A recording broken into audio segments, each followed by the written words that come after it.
High friends, আমি Shovan. Welcome to my YouTube channel. এখন আমি মোবারক নামা এই ওয়েব সিরিজটাকে নিয়ে আমি কথা বলবো, যেটা 21 ডিসেম্বর 2023-তে হইচই ওটিটি প্ল্যাটফর্মে চলে এসেছে।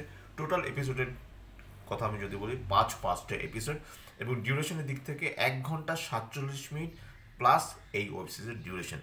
Directed by Golam Sourav Dolui. Lead কাস্টে রয়েছে আমাদের সবার প্রিয় মোশাররফ করিমের এখানে নাম থেকে মোবারক। এছাড়া যারা রয়েছে তারা হলো নওরিন হাসান খান জেনি, শাহনাজ সুমি মানে যিনি সুরাইয়ার ক্যারেক্টারটা প্লে করেছেন, সামিয়া অথই, শায়ন জামান শাওন যিনি এখানে রোমানের ক্যারেক্টারটা প্লে করেছেন। যথেষ্ট গুরুত্বপূর্ণ দুটো ক্যারেক্টার, সুরাইয়া এবং রোমান।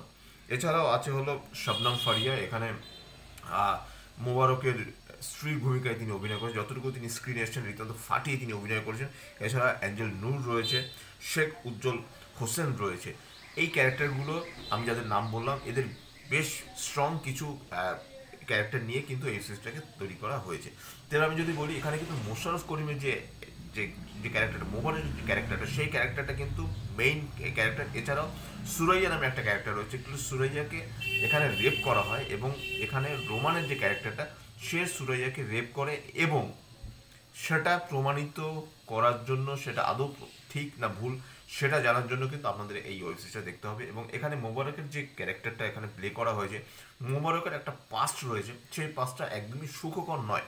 তিনি আহ, তিনি এর আগে তিনি কি করেছেন, তিনি হঠাৎ করে অনেকদিন পর এই যে সুরাইয়ের কেসটা হাতে নিলেন, এবং তারপর মোবারক জিততে পারে কিনা, বা একদম যখন ওয়েব সিরিজের শেষে গিয়ে একটা ক্যারেক্টার আসে, সেই ক্যারেক্টারটাকে দেখে রীতিমতো মোবারক ভয় পেয়ে যায়।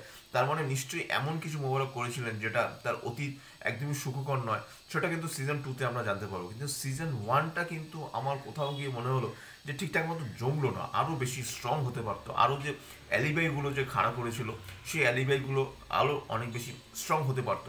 কিন্তু সেই জিনিসগুলোকে কিন্তু সেভাবে খাড়া করানো যায়নি। এবং তারপরে একটা হাড্ডাহাড্ডি একটা লড়াই হয়েছে। আমি যদি ওয়েব সিরিজের শেষ 20 থেকে 30 মিনিট ধরি, যে পাঁচটা এপিসোড রয়েছে, তার মধ্যে ফিফথ এপিসোডটা কিন্তু সব থেকে বেটার, এবং এই এপিসোডটা আমার সব থেকে বেশি ভালো লেগেছে। এছাড়া এই যে দেখুন, 1 ঘন্টা 47 মিনিট ধরে, মানে অলমোস্ট প্রায় 2 ঘন্টা ধরে যে ওয়েব সিরিজটাকে টেনে নিয়ে গেছে, সেটাকে কিন্তু অযথাই এনলার্জ করা হয়েছে। যদিও একটা ওয়েব সিরিজের ডিউরেশন যদি 2 ঘন্টা হয়, সেটা এমন কোনো একটা বড় ব্যাপার না। আমরা 4-5 ঘন্টার ওয়েব সিরিজও, বাংলা ওয়েব সিরিজও দেখে থাকি। এখানে ওয়েব সিরিজের যে ডিউরেশনটা, সেটা কিন্তু যথেষ্টই কম। এবং ডিরেক্টর সে তার মতো চেষ্টা করছে। এই ডিরেক্টরের কাজ মোস্ট প্রবলি আমি এর আগে কখনো দেখিনি, ফার্স্ট টাইম বোধহয় এর কাজ আমি দেখছি। কিন্তু হয়েছে ওটিটি প্ল্যাটফর্মে বাংলাদেশের রিসেন্ট যে কাজগুলো এসছে, তার মধ্যে কিন্তু বেশ দুর্বলতম কাজ আমার লাগলো। আরও বেশি স্ট্রং হতে পারতো। এমনি ক্যারেক্টারগুলো ঠিকঠাকই রয়েছে। এখানে সুরাইয়ার যে ক্যারেক্টারটা, সে তার মতো বেশ ভালো রকম প্লে করেছে তার ক্যারেক্টারটা। এছাড়া মোশাররফ করিমের কথা আর কি বলবো, তার অভিনয় সত্তা নিয়ে কোনো কথা হবে না। একটা সিনের কথা বলবো, সেখানে সে রীতিমতো একটা ক্যারেক্টারকে রীতিমতো চর মারে, এবং চরটা যদি আপনি দেখেন, রীতিমতো আপনাকে ন্যাচারাল মনে হবে যে এরকম একটা চর সে মারছে, মনে হচ্ছে একটা ন্যাচারাল ওয়েতে সে চরটা মারছে।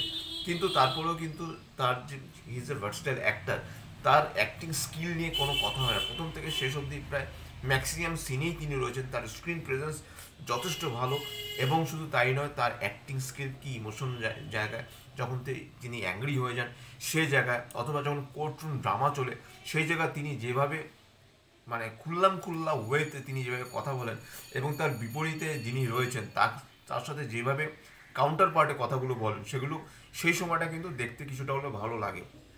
কিন্তু তারপর আমি বলবো যে মোবারক নামা ওয়েব সিরিজটা কিন্তু, আমি যদি অ্যাজ এ রেটিং হিসেবে দিই, আমি কিন্তু কখনোই এই ওয়েব সিরিজটাকে 1.5 আউট অফ 5-এর এই আওতায় রাখবো। তার থেকে বেশি কিন্তু আমি কিছুতেই দিতে পারবো না।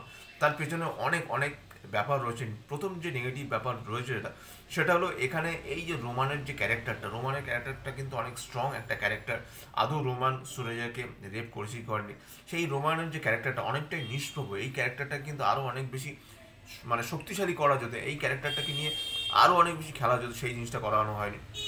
সুরাইয়ার যে ক্যারেক্টারটা, সে অনেকটা টমবয় টাইপের, অনেকটা সে, তার অনেক ছেলে বন্ধু রয়েছে, বা সে মদ খায়, সিগারেট খায়, সে মানে তার পাড়ায় হয়তো বা তার খুব একটা সুনাম নেই, কিন্তু তার যে ক্যারেক্টারটা, সেটাও কিন্তু অতটা স্ট্রংভাবে জিনিসটা দেখানো হয়নি। তাও সুরাইয়া তার মতো করে চেষ্টা করেছে। সুরাইয়ার যে বোনের ভূমিকা যিনি অভিনয় করছেন, সে বেশ দেখতে সুন্দরী, এবং তার অ্যাক্টিং নিয়েও কোনো কথা হয়, যতটুকু সময় যত স্ক্রিনে এসছেন ফাটিয়ে অভিনয় করেছেন এবং অবশ্যই সুরাইয়ার মা, তাকে আপনারা অনেক নাটকে, বাংলাদেশের অনেক নাটকে দেখে থাকবেন।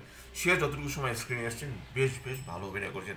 অ্যাক্টিং নিয়ে কোনো কথা হবে না, কারণ যে ক্যারেক্টারগুলো এখানে রয়েছে প্রত্যেকটা ক্যারেক্টারই কিন্তু খুব স্ট্রং এবং প্রত্যেকটা ক্যারেক্টার একটা ক্যারেক্টারের সাথে জুড়ে আছে, সেগুলো ঠিকঠাক রয়েছে। কিন্তু কোথাও গিয়ে ব্যাপারটা একটা খাপছাড়া ওয়েতে কিন্তু জিনিসটা হয়েছে।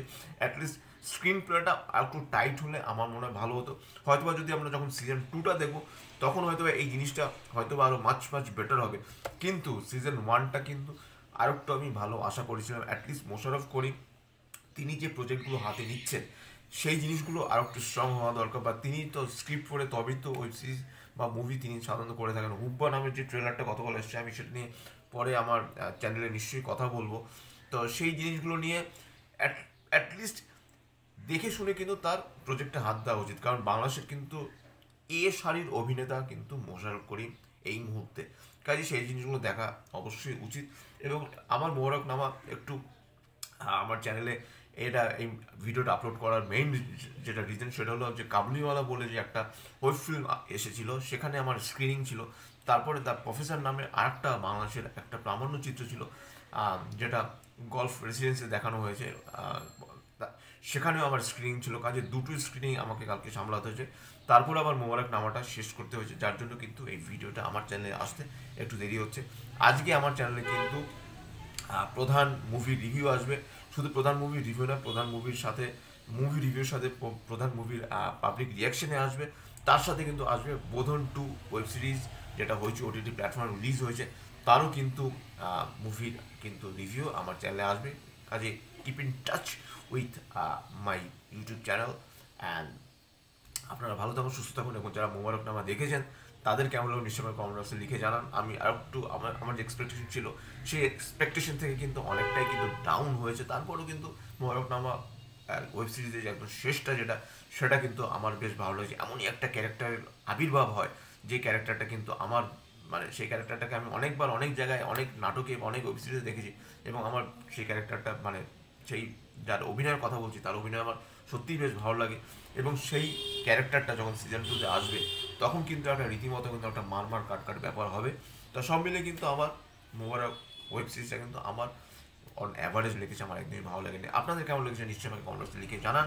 এবং যদি চ্যানেলটা ভালো লাগে থাকে লাইক, শেয়ার, কমেন্ট এবং সাবস্ক্রাইব করতে ভুলবেন আমার চ্যানেলকে। ইনস্টাগ্রামের লিঙ্ক, ফেসবুকের লিঙ্ক এবং ইউটিউবের লিঙ্ক আমার ডিসক্রিপশন বক্সে দিয়ে দেওয়া রয়েছে, সেখান থেকে আপনারা আমাকে কানেক্ট করতে পারেন।